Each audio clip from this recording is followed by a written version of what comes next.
بيبدأ الفيلم في اسكتلندا في قرية سياحية، وبنشوف 2 سياح واقفين قدام صورة لكائن أسطوري ومش بيبقوا مصدقين إن الصورة دي حقيقية. بعدها بنشوف راجل عجوز بيقول لهم فعلا الصورة دي مزيفة، بس بيقول لهم برضو إن وراها قصة كبيرة. بتبتدي القصة وقت الحرب العالمية التانية مع طفل اسمه أنجوس، وبنعرف إنه بيكره المية وعنده فوبيا منها، وإن أبوه ضابط في البحرية البريطانية ومات بالغرق، بس مامته وأخته مخبيين عليه ده علشان ما يكتئبش. وبتبقى هواية أنجوس المفضلة إنه يلم الصدف والقواقع من البحيرة. وفي مرة وفي وسط ما هو بيلم لقى صدفة كبيرة وشكلها غريب قوي، فبيقرر انه ياخدها معاه لبيته. بعدها انجوس بيرجع بيته وبيفضي الجردل بتاعه، وبنعرف ان انجوس وحشه باباه جدا وبيعد الايام لحد ما باباه يرجع من الحرب. وبعدها بيرجع انجوس للصخرة اللي كان جايبها معاه وبيحاول يقشرها علشان يشوف ايه اللي جواها، بس بيبقى سائل ازرق لزج وشكله غريب قوي. بيستغرب انجوس من شكله جدا، بس بعدها مامته بتنده عليه علشان يتغدى، فبيروح وبيسيب الصخرة، بس بنتفاجئ ان هي اتهزت بعد ما هو مشي. بعدها بنروح لانجوس بالليل وهو قاعد في اوضته، وبتبقى الدنيا برد وممطره جدا، فبيبص انجوس من الشباك وبيلاقي باب المخزن عمال يترزع ويقفل ويفتح، فبيتخض انجوس وبيقرر ينزل يشوف ايه السبب. بعدها بيروح وبيلاقي ان الصخره وقعت واتكسرت، بس السائل الازرق ده لسه موجود على الارض، فبيقرر انه يتبعه لحد ما بيلاقي عند اخره كائن شكله غريب. بيحاول انجوس انه يطبطب عليه، بس الكائن ده مش بيوافق وبيعضه. بعدها بيروح انجوس وبيجيب له اكل من المطبخ وبياكل فعلا، والمره دي بيرضى ان انجوس يطبطب عليه. وبعدها بيبان ان الكائن ده مجروح جرح كبير في ظهره، فبيحاول انجوس انه يربط له الجرح ده. بعدها مامة انجوس بتنده عليه علشان العشاء وان الوقت اتاخر، وبيطلع انجوس وبينام. والصبح بيجي مدرعات وعربيات من الجيش لبيت انجوس، وبيبقى انجوس مبسوط عشان فاكر ان باباه هو اللي جه من الجيش، بس مامته واخته بيبقوا عارفين انه مش كده وان باباه متوفي. بعدها مامة انجوس بتنزل عشان تتكلم مع القائد وتساله جايين ليه، وبيقول لها انه جاي هو والكتيبه علشان يباتوا عندهم في البيت بسبب مكان بيتهم اللي موقعه مهم جدا في الحرب. بعدها انجوس بيدور في مكتبه عن كتاب يعرف بيه ايه نوع الكائن ده، وبيروح المخزن بعدها وبيلاقيه بياكل جزمه باباه، وبيعرف انه جعان جدا، فبيروح انجوس للمطبخ علشان يجيب له حاجه ياكلها، بس المسؤول عن المطبخ من الجيش مش بيوافق علشان الاكل كله بقى تبع الجيش وبقى بحساب. فبيقترح انجوس عليه انه يرمي الزباله بتاعه الاكل كنوع من المساعده للجيش، فبيوافق المسؤول وبياخد انجوس الصندوق وبيديه للكائن، وفعلا الكائن بياكله وبيبقى مبسوط. وبيقرر انجوس يسمي الكائن ده كروزو، وبيقعد يدور انجوس عن نوعه في الكتاب بس مش بيلاقيه خالص، بس بيفتكر ذكريات ايام ما كان مع باباه ان حكاله عن حيوان اسطوري الناس بتتكلم عليه في الروايات، بس ما حدش كان مؤمن بوجوده. بعدها بيبص انجوس على كروزو وبيلاقيه ان هو خلص الصندوق كله، فبيخاف انجوس عليه من الاكل الكتير، وبيلاقي ان وزنه زاد جدا، وبيلاقي ان جسمه جاف وتعبان، فبيجرب انه يملى الصندوق ميه ويحطه فيه، وفعلا بيلاقي انه راجع نشيط تاني، فبيفرح جدا انجوس وبيقعد يلعب معاه. بعدها بنروح لمامة انجوس وبنلاقي ان هي اجرت واحد اسمه لويس علشان يعتني بالمخزن وينظفه، وبتقول له ان هي شاكه ان انجوس بيربي فيه حيوان، وفعلا بيروح لويس للمخزن علشان ينظفه، وانجوس بيشوفه وهو بيكب البرميل اللي كان فيه كروزو، بس بيلاقي انه ما كانش موجود فيه، وبيقول له لويس انه ما يجيش المخزن تاني. بعدها بيدور انجوس على كروزو ولويس بياخد باله، وبنلاقي ان كروزو مستخبي جوه البيت وان وزنه زاد جدا. بعدها بيشوفوا الكلب وبيقعد يجري وراه، بس قبل ما الكلب يعضه وفي اخر لحظه بنكتشف ان الكلب مربوط، وبيخبط الكلب في ترابيزه وبيوقع كل اللي عليها، فبتتضايق مسؤوله المطبخ جدا وبتنده مسؤول المطبخ اللي جاي من الجيش صاحب الكلب عشان يحبسه. بعدها بنروح لانجوس اللي اول ما بيخش البيت بيسمع صوت صريخ اخته، وبيعرف ان هي بتصرخ علشان شافت كروزو، فبيحاول ياخدها معاه علشان ما تفضحش كروزو. وبنكتشف ان كروزو كان مستخبي كل الوقت ده في البانيو بتاع الحمام، وبنكتشف ان حجمه زاد جدا، وبيقول لها انجوس ان هي ما تقولش لمامتهم، فبتوافق اخته وبتحب كروزو جدا. بعدها بنروح لمامة انجوس اللي بتروح المخزن علشان تدي لويس لبس كان لجوزها علشان شافت انه ما كانش جايب معاه لبس، وبتعترف له وقتها ان جوزها مات وانها ما قالتش لابنها علشان ما يكتئبش. وبنشوف ان مامة انجوس معجبه بلويس جدا. بعدها بيروح لويس علشان يصلح الحمام اللي كان انجوس مخبي فيه كروزو، فبيحاول انجوس واخته انهم يخبوا كروزو من لويس، بس لويس بيشوفه وبيتخض جدا، بس بيعرف بعدها انه الحيوان الاسطوري اللي كان بيسمع عنه في القصص. وبنعرف انه بيتولد حيوان واحد في العالم عشان بمجرد ما بيقرب انه يموت بيولد بيضه واحده، يعني بيتولد يتيم. وبنعرف ان الحيوان ده ذكر وانثى في نفس الوقت، وبيقول له انجوس انه يخبي الحيوان عن امه، فبيوافق لويس. وقتها امهم بتيجي علشان تدور عليهم، فبيحاول انجوس واخته انهم ما يدخلوهاش الحمام، وبيقولوا لهم ان هم كانوا بيساعدوا لويس في تصليحه، بس مش بتصدقهم وبتخش، بس لويس بيعرف يخبيه كويس. بعدها بيعرض عليها قائد الكتيبه انه يعمل حفله في البيت، وان الضباط هيتكفلوا بكل حاجه كعربون شكر لانها سمحت لهم يقعدوا عندها. بعدها بنروح للويس اللي بيقول لانجوس انه لازم يوديه للبحيره علشان حجمه بيكبر جدا ومش هينفع يعيش في البيت، بس انجوس بيغضب جدا جدا عشان عايزه يفضل معاه. وبعدها بنروح للحفله، وفي وسط الحفله بيبقى سايب انجوس الحفله وقاعد في الحمام بيلعب مع كروزو، وبتنده عليه اخته علشان توريه حاجه، فبيطلع انجوس وبيسيب الباب مفتوح. بعدها بنلاقي ان الكلب هرب من المطبخ، وبيخاف انجوس جدا على كروزو، وبيطلع الكلب فعلا بيجري ورا كروزو، فبيجري كروزو وبيتزحلق على السلم وبيجري وراه الكلب، وبيجري وراهم انجوس ولويس واخته، وبينزل كروزو يستخبى تحت الترابيزه اللي بياكلوا عليها، وبيفضل يجري وراه الكلب بس من فوق الترابيزه، فبيغضب القائد جدا وام انجوس. بعدها بيجري كروزو والكلب بره البيت، وبيعرف كروزو يستخبى من الكلب. بعدها بيلاقي كروزو نافوره مليانه سمك، فبيخش جواها وبيفضل ياكل السمك طول الليل لحد ما لويس بيلاقيه الصبح، وبيبقى حجمه زاد جدا، فبيصحي لويس انجوس وبيروح علشان يوديه البحيره، وبيبقى كروزو متضايق جدا ومش راضي يبعد عن انجوس. بعدها بنروح للويس وهو رايح المخزن، وبيتفاجئ بقائد الجيش قاعد مستنيه وبيقول له ان هو يبعد عن انجوس. بعدها بيبقى في صيادين بيصطادوا في البحيره، فبيصطادوا كروزو بس مش بيعرفوا يطلعوه، فبيقطعوا الصناره وبيشوفوا كروزو وبينبهروا جدا بشكله. بعدها بنروح لقائد الجيش وهو بيقول لانجوس ان مامته عايزاه يتجند معاهم، فبيوافق انجوس بس بيبقى زعلان علشان بقاله كتير ما شافش كروزو، بس بيهرب من مهمه وبيروح للبحيره علشان يشوفه، وبيستنى كتير لحد ما بيطلع كروزو وبيلعب معاه وبيبقى وحشه جدا، فبيحط كروزو على ظهره، وانجوس بيبقى خايف جدا بسبب ان عنده فوبيا من البحر. بس بعد شويه بيتعود انجوس وبيبقى مبسوط جدا، بس بينزل كروزو تحت البحر وبيبقى انجوس هيتخنق، بس بيفتكر كروزو ان انجوس انسان ومش بيعرف يتنفس تحت الميه، فبيطلع كروزو بسرعه. بعدها بنشوف الضابط المسؤول عن المطبخ بيتمشى مع الكلب بتاعه، فبيشم الكلب ريحه كروزو، وبعدها بيوصل كروزو انجوس عند بيته، بس قبل ما يمشي بيشوف الضابط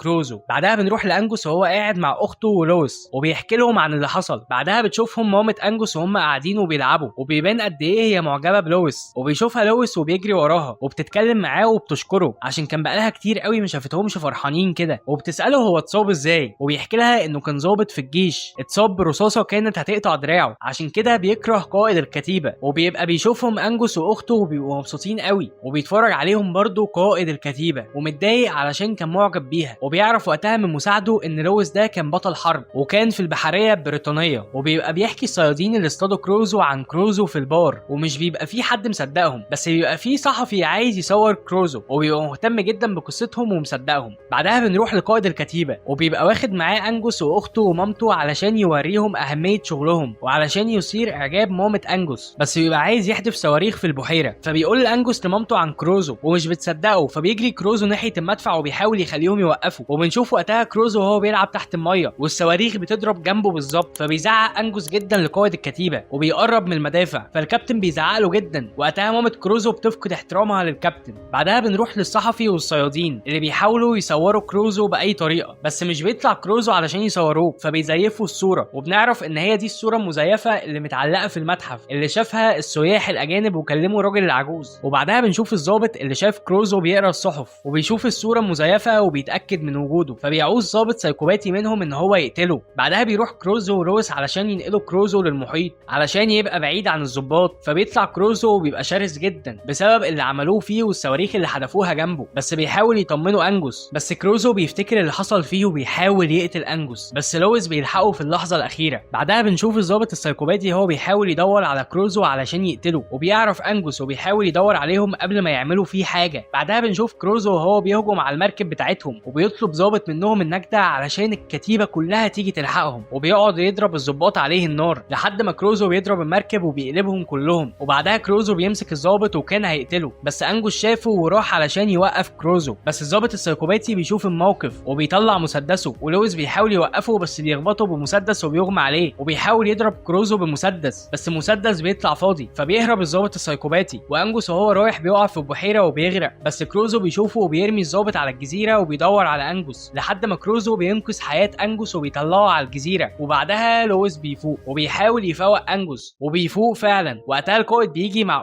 انجوس وبيحاولوا يحكوا لها عن اللي حصل، بس مش بتصدق وبتقول ان الضابط هو اللي عمل المسلسل ده كله وان مفيش حاجه اسمها وحش بحري. وفي وسط ما هي بتتكلم كروزو بيظهر من وراها وبيطبطب عليه انجوس، بس الضابط السايكوباتي بيضرب عليه صواريخ، فبيحاول انجوس انه يهربه وبيركب على ظهره وبيحاول يقول له على الطريق اللي يهرب منه، وبيحاول القائد انه يتكلم ويلغي الهجوم عليه، بس الشبكه بتبقى متعطله وبيفتكروا في المركز انها غواصه المانيه وبيضربوا صواريخ اكتر، بس كروزو بيغوص تحت الميه. بعد ما بيوصل كروزو للشبكه علشان يعديها المركز بيرفع الشباك علشان ما يعرفوش يعدوا. وقتها لويس بيسوق مركب وبيقرب بيها من انجوس علشان يعرف ينقذه، كروزو وبيطلبوا منه انه يسيب كروزو وهو هيعرف ينقذ نفسه ويهرب. بيوافق انجوس وبيطلع على المركب وبيهرب فعلا كروزو. بعدها مامة انجوس بتقول لانجوس على الحقيقه وان ابوه توفى، وبعدها لويس بينده عليهم علشان يشوفوا كروزو للمره الاخيره ويودعوه. بعدها بنرجع للراجل اللي كان بيحكي القصه في الاول وبيقول ان الناس بتقول ان كروزو كان بيجي يدور على صاحبه على مدار السنين وان في ناس كتير شافوه على فترات مختلفه. بعدها بنكتشف ان انجوس هو الراجل العجوز اللي بيحكي القصه. بعدها بنروح لام بتدور على ابنها اللي تايه وبنشوف انه على البحر وبيلاقي بيضه شبه البيضه بتاعت كروزو. لو عجبك الفيلم ما تنساش تعمل وسلام.